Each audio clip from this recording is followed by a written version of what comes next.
What a funny little bit of a... Oh. Go away.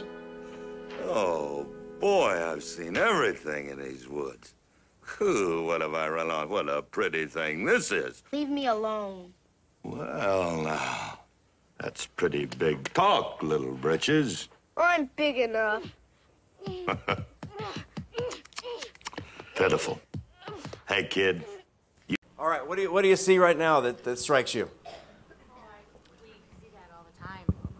We see the resistance and the anger and the frustration and the rage and know where to put it in our kids. Hopefully you don't see the mentors picking up the kids in the air when they do that. Or saying about newbies. So you see that rage. What? Oh, I got it. Thank you. Beep. Okay, what, this is a family show? What else did you see that you liked? Baloo does not let him drive it away. He does not take this personally at all, does he? He almost knows to expect it, right? What else do you like? Yes? I like how he went down to Mowgli's level and had like direct eye contact with him. Like he didn't talk down to him, he went straight down. I'm not loud enough. I like how he went straight down to Mowgli's level and like had eye-to-eye contact with him. I love that. And I got to say something. I train school counselors, you know, and I've given this talk probably 10 or 15 times in the U.S., and nobody has ever commented on that before, but twice on this trip, people have commented on the importance of getting down to a kid's eye level, right, to communicate with them, which is really a basic communication strategy. You're such good communicators. Okay, anything else that strikes you? Anybody else? All right, let's see if he decides to shake the kid or whether something good happens. And old Baloo's gonna learn you to fight like a bear. Now, come on, I'm gonna show you. Yeah.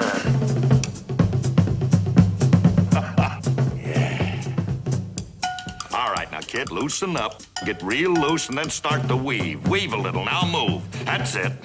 Now, give me a big bear growl. Scare me. Oh, boy. I'm talking about like a big bear.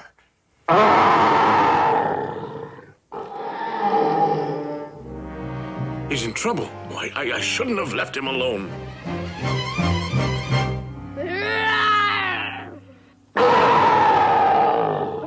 big one. Right from your toes. How's that?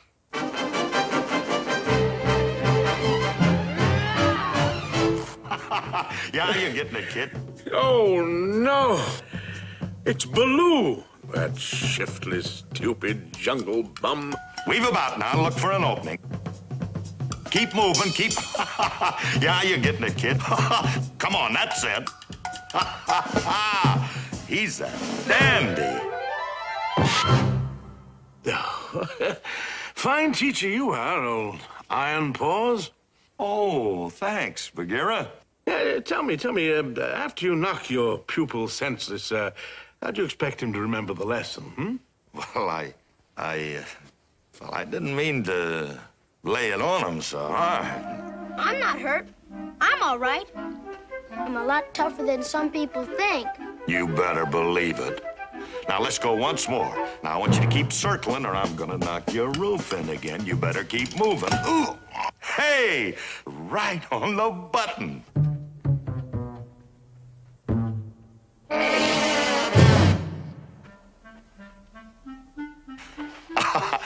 No. Now you're tickling. No, we don't do that here. No, you're tickling. I can't stand that tickling. Help, Bagheera! Oh, boy, that's all he needs. More confidence. Give up, Baloo! I give up, I told you. Oh, Hey. You know something? You're all right, kid. What do they call you? Mowgli. And he's going back to the man village right now. Man village? They'll ruin him. They'll make a man out of him. Oh, Baloo, I'm going to stay here with you. Certainly you do. Oh? And just how do you think he will survive? How do you think What do you mean, how do you think he's with me, ain't he? And I'll learn him all I know. Well, that shouldn't take too long. Look, now it's like this, little britches. All you gotta do is look for the bare necessities, the simple bare necessities. Forget about your worries and your strife. I mean, Point when I'm giving this talk, I want it to be like, we're at this point, there's no more time for anything else, and we all just march out of the room. And no, we can't do that right now. I'm concerned that the people in the back who are answering questions are feeling disappointed that they did all that answering and they didn't get any t-shirts. Not fair at all. We'd like a t-shirt over here, we'd like a t-shirt here. Where else did we have t-shirts back here? We had a t-shirt here. Raise your hand if you've been a huge assistance to me today. Yes, right here. Okay. All right. I'm back here for a pop quiz. We can get more shirts. How about this table? What's Baloo's initial purpose? Playful. We got two. It's a tie race over here. How does he try to make it happen? He's got a real relational focus. He does have a task at hand. I mean, he has decided what he would like to do, and he's teaching him a skill, right? But we have a shirt here too. But ultimately, he's having fun with this kid, and he's into this kid, and that kid knows it, and that kid feels more empowered than instructed right now, right? Okay. And how does this make Mowgli feel? Empowered and instructed. You just said that. Yes, ma'am. He teaches him in a playful way, and it was purposeful. Nice. Teaches him in a playful way, and it's purposeful. I like that. Yeah. A playful purpose can be, yeah. I mean, purpose is a dimension, and I think that's one of the things that strikes me. One of the clips there talked about meaningful activities, and I think it was suggesting that only the activities that are meaningful to adults are really meaningful activities. But I bet in that match with that mentor who's feeling like these activities aren't meaningful, it isn't that the mentee needs to change and embrace these conventional activities. It's that the adult needs to appreciate and value the purpose of playful interactions. In fact, I love Erik Erikson. You know Erik Erikson, The Developmental Stages? And I was reading some of his later works. Actually, I was reading a woman who writes about him, and she said, one of the things that Erikson said late in his life was that many adults require someone to help them relearn how to play later in life. And until they can relearn how to play, they cannot achieve psychological, spiritual, and emotional integration. And who better to help adults develop than children in this way? So I think we need to be able to teach the importance of play, not based on the research, maybe not even by Erikson, but from our own experience, the importance of play in relationships, right? And then how do they decide? Yes, ma'am. Also, he believes in him. Also, he believes in him that he wants to stay in the jungle, and he wants him to just learn all the skills and how to live in the jungle, and he was just holding him.